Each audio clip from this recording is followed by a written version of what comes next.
Halo Shalom saudara, apa kabar? Puji nama Tuhan, kita berjumpa lagi dalam acara Deliberate pada hari ini. Bagaimana keadaan saudara sekalian? Dan saya mengharapkan semuanya ada dalam keadaan sehat dan semuanya ada dalam keadaan sukacita. Dan biarlah damai daripada Tuhan memenuhi hati saudara sekalian. Saudara yang kekasih, pada hari ini Deliberate kita terambil dari Yohanes pasal yang ke-14 ayat yang ke-27.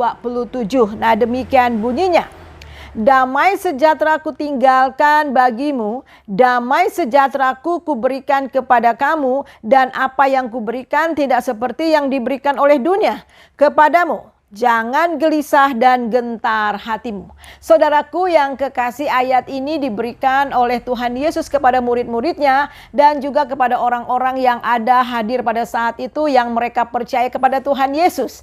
Nah, ini adalah di mana tidak lama lagi Tuhan Yesus akan disalib dan kemudian bangkit dan naik ke surga. Di dalam ayat yang pertama dari Yohanes pasal 14 itu dia juga katakan, jangan gelisah hatimu karena di rumah Bapakku banyaklah tempat tinggal ya. Jadi Tuhan Yesus akan datang nanti dan setelah dia menyediakan tempat bagi kita di dalam kerajaan surga. Oleh sebab itu dia katakan, damai itu akan kuberikan kepada kamu. Jadi selama kita nanti ada di dunia ini, setelah dia naik ke surga, dia memberikan damai kepada kita, dan damai yang diberikan oleh Tuhan Yesus itu tidak sama dengan damai yang diberikan oleh dunia.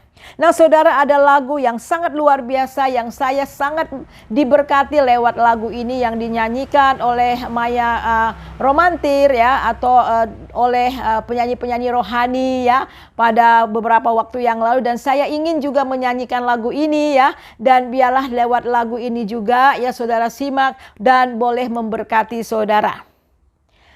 Kala ku cari damai, hanya ku dapat dalam Yesus.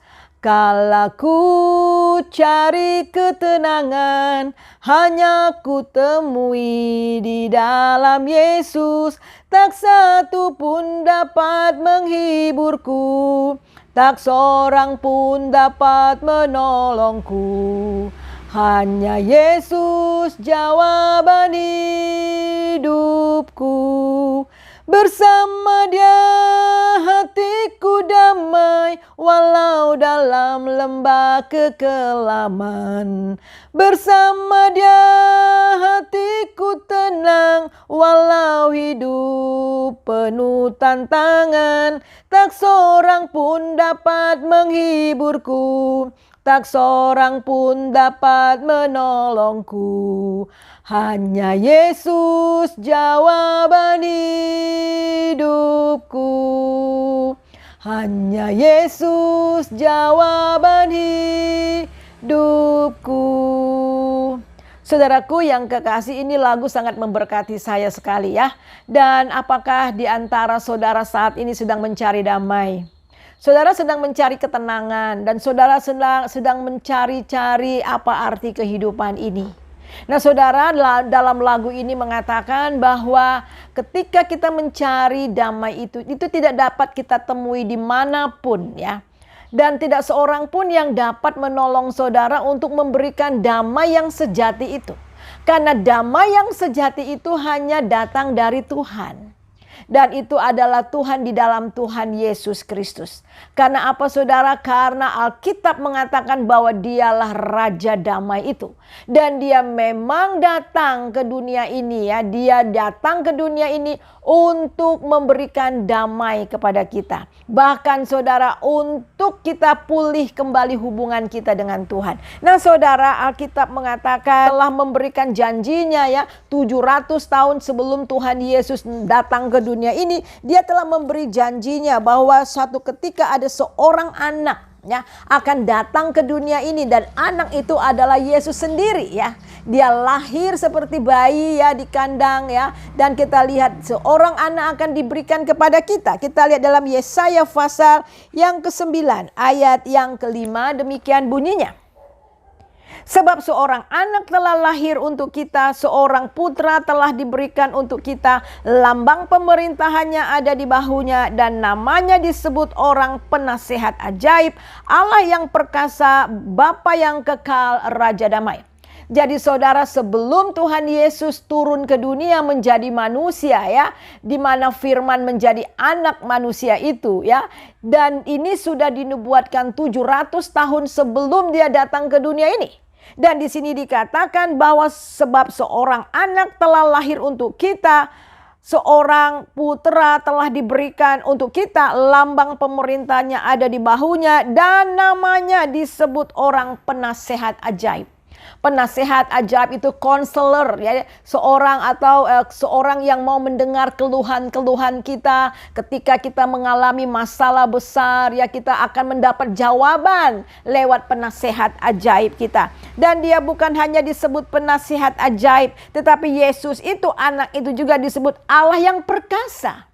Jadi dia disebut Allah yang perkasa, bahkan Bapa yang kekal, dan Raja damai. Jadi saudara, Raja damai itu adalah di dalam Tuhan Yesus. Oleh sebab itulah lagu ini mengatakan, jikalau kamu mencari damai, kamu tidak menemukan dimanapun selain di dalam Tuhan Yesus Kristus. Nah saudara, pertanyaannya, mengapa manusia telah kehilangan damai? Nah sebenarnya saudara, damai yang sejati itu sudah tidak ada di dunia ini. Ketika manusia jatuh dalam dosa, ketika Adam dan Hawa melanggar perintah Tuhan, hubungan mereka terpisah dengan Allah. Karena keterpisahan dengan Allah, dosalah yang membuat mereka terpisah dengan Allah. Dosalah yang membuat kita terpisah dengan diri kita sendiri, dan dosa itu jugalah yang membuat kita terpisah dengan orang lain. Dan ingat, ketika manusia jatuh dalam dosa, mulai terjadi perseteruan, mulai terjadi permusuhan antara satu dengan yang lain. Kita melihat bagaimana Adam mempersalahkan Hawa, dan Hawa mulai mempersalahkan Adam dan sebagainya. Ada konflik mulai terjadi, mulai ada perseteruan di situ. Dan kemudian kita melihat lagi bagaimana Kain membunuh adiknya. Dan kemudian di dalam masa zaman Nuh ya, orang-orang jatuh dalam dosa, dan setelah itu terjadi peperangan, suku melawan suku, bangsa melawan bangsa, dan sampai pada saat ini juga terjadi terus-menerus. Kenapa saudara? Karena damai sejati yang daripada Tuhan itu telah hilang. Akan tetapi saudara, Tuhan mau memulihkan itu. Tuhan mau mengembalikan kita kepada damai sejahtera yang sejati di dalam Dia. Nah, bagaimana caranya? Sebab itulah Allah berfirman di dalam Yesaya, seorang anak akan diberikan kepada kita. Dan dia disebut juga Raja Damai. Jadi Tuhan Yesus itu Raja Damai. Nah, bagaimana caranya dia bisa memperdamaikan kita? Bagaimana caranya dia memberikan damai itu kepada kita? Nah saudara, dia harus datang ke dunia dan menjadi manusia. Dan kemudian saudara, dia harus mati di atas kayu salib, dan darahnya tercurah di atas kayu salib untuk menjadi jalan pendamaian buat kita. Tidak ada jalan selain dengan jalan seperti itu. Jadi saudara, kita melihat di sini berdamai dengan Allah itu harganya mahal sekali ya. Dia harus datang ke dunia, dia harus menyerahkan nyawanya supaya kita bisa berdamai dengan Allah, supaya kita yang terputus hubungan dengan Tuhan ini, dengan Allah, bisa dipulihkan kembali lewat Tuhan Yesus Kristus. Nah, mari kita melihat di Efesus juga mengatakan bahwa Yesus Kristus itulah damai sejahtera kita. Di dalam ayat 14 mengatakan, karena dialah damai sejahtera kita, yang telah mempersatukan kedua pihak, yang telah merubuhkan tembok perseteruan, yaitu perseteruan. Jadi kita melihat di sini Tuhan telah mati di atas kayu salib, dan dengan jalan itu dia telah merobohkan tembok-tembok permusuhan. Dia telah meruntuhkan, dia telah merubuhkan tembok permusuhan. Di sini dikatakan karena dialah damai sejahtera kita. Dia telah mempersatukan kita dengan Tuhan, dan kemudian dia telah mempersatukan kita juga dengan orang-orang yang percaya lainnya.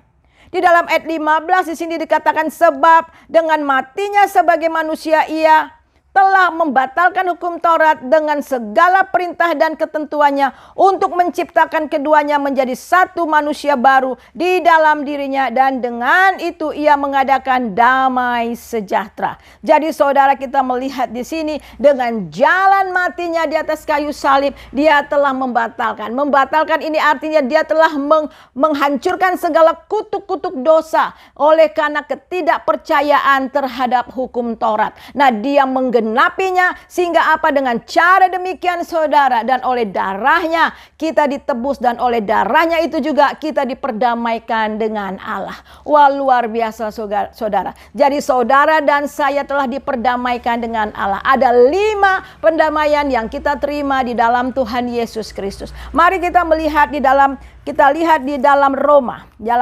Dalam Roma, ya, surat Roma pasal yang pertama. Yang pertama itu ketika Tuhan Yesus mati di atas kayu salib, dia mengadakan pendamaian, dia mendamaikan kita dengan Allah. Kita dapat lihat itu di dalam Roma pasal yang kelima ayat yang pertama.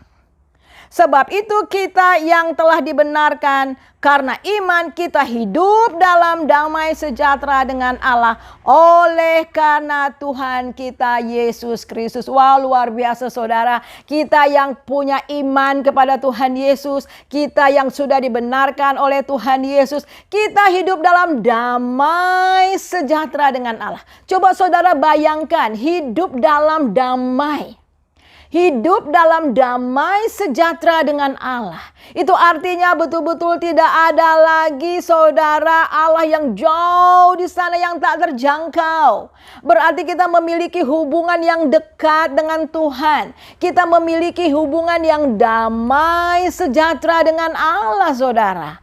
Wah, luar biasa sekali, dan itu hanya dimungkinkan oleh Sang Raja Damai itu, yaitu Yesus. Jadi saudara, yang pertama itu lewat Tuhan Yesus Kristus kita diperdamaikan dengan Allah, sehingga kita memiliki hidup yang berdamai dengan Allah. Nah, ketika kita berdamai dengan Allah saudara, yang kedua yang kita miliki, yang kita dapat dari Tuhan Yesus, kita berdamai dengan diri kita sendiri. Saudara, mengapa ada banyak orang bunuh diri, ada banyak orang putus asa, ada banyak orang membenci diri sendiri? Karena apa? Karena mereka tidak berdamai dengan dirinya sendiri. Ada banyak orang sakit hati dengan dirinya sendiri dan mereka nggak suka dengan dirinya sendiri.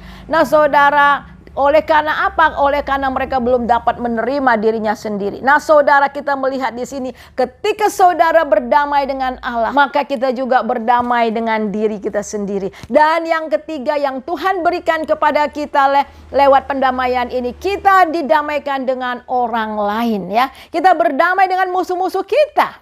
Dan kita tidak ada musuh ya saudara, kecuali kalau orang yang memusuhi kita. Oleh sebab itu Paulus katakan, sedapat-dapatnya kalau itu tergantung daripada kamu, biarlah hidup berdamai dengan semua orang.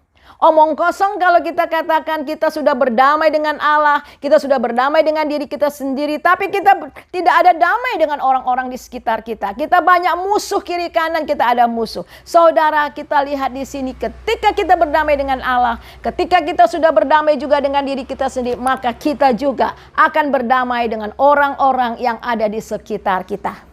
Nah, kemudian kita lihat lagi lewat karya pendamaian yang Tuhan berikan kepada kita, lewat damai yang Tuhan berikan kepada kita, kita bukan hanya berdamai dengan orang lain. Yang keempat dan yang kelima, kita dijadikan agen pendamaian. Wah, luar biasa. Saudara dan saya dijadikan agen perdamaian.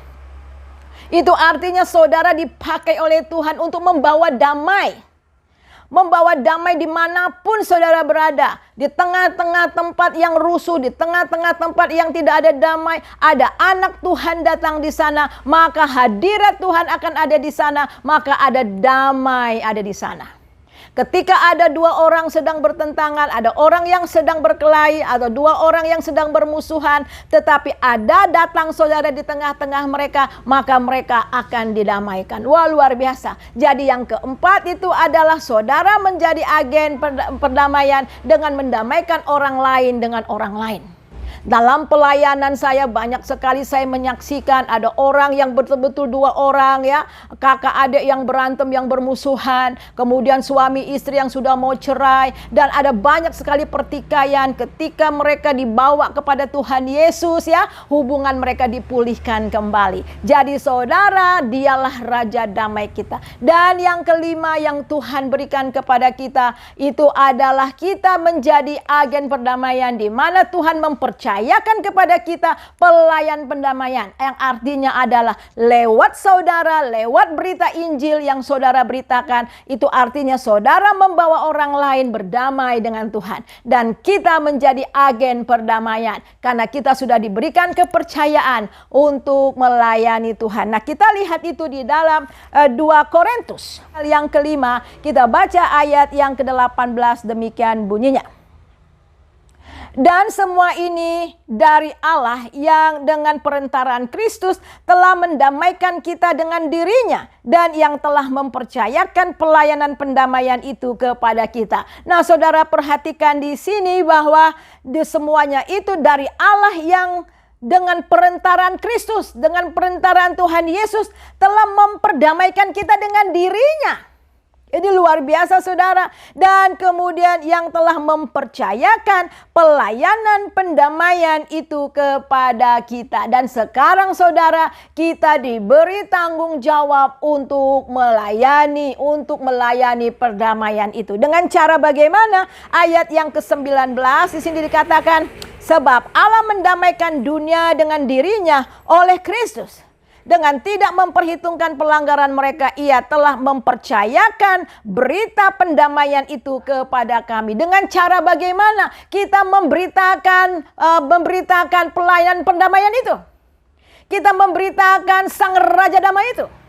Hanya Yesuslah Raja Damai, hanya Yesuslah satu-satunya ya, yang membuat orang bisa berdamai dengan Allah, yang memberikan damai sejati di dalam diri mereka. Nah saudara, ini sangat luar biasa. Nah sekarang saudara dan saya diberi tanggung jawab untuk mengabarkan berita perdamaian ini. Nah kemudian di dalam ayat 20, jadi kami ini adalah utusan-utusan Kristus, seakan-akan Allah menasihati kamu dengan perantaraan kami. Dalam nama Kristus kami meminta kepadamu, berilah dirimu diperdamaikan dengan Allah. Wah, luar biasa. Dan Paulus katakan, kami minta supaya kamu diperdamaikan dengan Allah. Ketika kita memberitakan kabar sukacita tentang Yesus, orang itu menerima respon, dan akhirnya mereka boleh terima Yesus. Mereka kemudian diperdamaikan dengan Allah. Saudara, sebagai anak-anak Tuhan, sebagai orang-orang yang sudah percaya, saudara harus betul-betul sadar bahwa posisi saudara, tugas saudara sebagai orang yang sudah memiliki damai. Saudara membawa damai, bukan hanya membawa damai di lingkungan di mana saudara berada, tetapi juga membawa damai bagi mereka yang jauh daripada Tuhan, sehingga mereka boleh berdamai dengan Tuhan. Nah saudara, kita melihat lagi lagu tadi. Nah lagu tadi mengatakan, bersama Dia hatiku damai walau dalam lembah kekelaman. Bersama Dia hatiku tenang walau hidup penuh tantangan. Tak seorang pun dapat menghiburku, tak seorang pun dapat menolongku. Hanya Yesus jawaban hidupku. Wah, luar biasa. Nah, saudara, di sini dikatakan bersama Dia. Bersama Yesus hatiku damai. Walau dalam lembah kekelaman. Di tengah-tengah pandemik saat ini yang kita tidak tahu apa yang akan terjadi, saudara. Di tengah-tengah banyak orang gelisah, orang ketakutan, tidak tahu apa yang akan terjadi. Tetapi orang-orang yang sudah percaya kepada Tuhan Yesus, yang mempunyai hubungan yang dekat dengan Tuhan, damai itu melampaui segala keadaan yang sedang kita alami. Dia tetap bisa ada damai dan punya hidup pengharapan di dalam Tuhan. Dan di sini dikatakan bersama Dia hatiku tenang. Ya saudara, hanya dekat Allah saja jiwaku tenang. Daud mengatakan hanya dekat Allah saja jiwaku tenang. Ketenangan yang sejati itu hanya ada di dalam Tuhan Yesus. Walau hidup penuh tantangan, tak seorang pun dapat menghiburmu, tak seorang pun dapat menolongmu. Hanya Yesuslah jawaban. Jadi saudara, setiap orang ada masalah, setiap orang juga sedang mencari damai, setiap orang juga mempunyai problem dalam hidup mereka dan mereka sedang mencari jawaban. Tetapi jawaban itu ada di dalam Tuhan Yesus. Sebab itu saudara yang kekasih, pada hari ini saudara, jika saudara sekarang ini merasa diri saudara itu tidak ada damai, tidak ada sukacita, ada begitu masalah yang menghimpit saudara pada hari ini. Pada hari ini mari buka hati kita datang kepada juru damai sehingga saudara bisa didamaikan dengan Tuhan. Nah, bagi mereka yang sudah memiliki damai, ingat bahwa kita diberi tanggung jawab menjadi agen pendamaian supaya lewat hidup kita orang-orang di sekitar kita boleh mendapat damai, dan lewat hidup kita orang bisa diperdamaikan kepada Allah lewat hidup kita. Mari kita satu di dalam Tuhan Yesus. Terima kasih Tuhan untuk berita yang sukacita, berita pengharapan yang luar biasa yang Tuhan berikan kepada kami, bahwa Engkau adalah Raja Damai. Engkau datang justru untuk memperdamaikan kami yang sudah menjadi seteru Allah, diperdamaikan sehingga kami boleh mendapatkan hidup yang penuh damai sejahtera dengan Tuhan. Sehingga walaupun apapun yang terjadi di dunia ini, kami tetap hidup dalam damai, dan damai yang Tuhan berikan kepada kami itu melampaui segala situasi yang ada di dalam hidup kami. Terima kasih. Hamba mau berdoa bagi mereka yang saat ini yang tidak mempunyai damai, yang sedang mencari damai. Hari ini yang mendengarkan YouTube ini, Engkau jamah hati mereka, Roh Kudus jamah hati mereka sehingga mereka boleh datang mengenal Engkau yang adalah Raja Damai itu. Dan bagi kami yang sudah berdamai dengan Allah, kami harus tahu bahwa kami telah diberi kepercayaan untuk menjadi pelayan perdamaian supaya lewat hidup kami orang lain boleh diperdamaikan dengan Allah. Terima kasih Bapa. Di dalam nama Yesus kami berdoa dan mengucap syukur. Haleluya. Amin. Ya, puji nama Tuhan. Haleluya. Tetap semangat dan jaga kesehatan. Haleluya.